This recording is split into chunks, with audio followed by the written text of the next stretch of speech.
କାହାଣୀ ଠିକ୍ ମାର୍ଗ।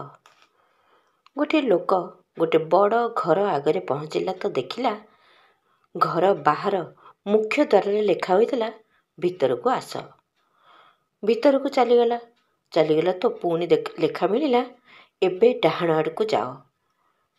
ଯେତେବେଳେ ଡାହାଣ ଆଡ଼କୁ ଗଲା ଆଗକୁ ଯାଇ ଦେଖିଲା ଗୋଟେ ସୂଚନା ଫଳକ ଉପରେ ଲେଖାଯାଇଥିଲା ଏବେ ଉପରକୁ ଯାଅ।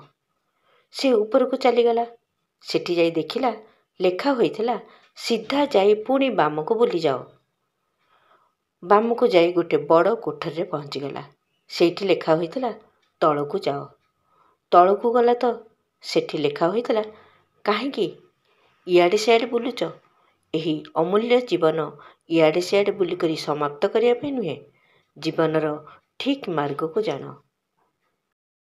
ବିଚାର କ୍ରାନ୍ତି ଦୂତ ୟୁଟ୍ୟୁବ୍ ଓଡ଼ିଆ ଚ୍ୟାନେଲକୁ ସବସ୍କ୍ରାଇବ୍ କରିବା ସହ ପରବର୍ତ୍ତୀ ଭିଡ଼ିଓ ପ୍ରାପ୍ତ କରିବା ପାଇଁ ବେଲ୍ ଆଇକନ୍ ଦବାନ୍ତୁ ଏବଂ ବିଚାର କ୍ରାନ୍ତି ଦୂତ ଓଡ଼ିଆ ଫେସବୁକ୍ ପେଜ୍ ସହ ଯୋଡ଼ି ହୁଅନ୍ତୁ। ଧନ୍ୟବାଦ।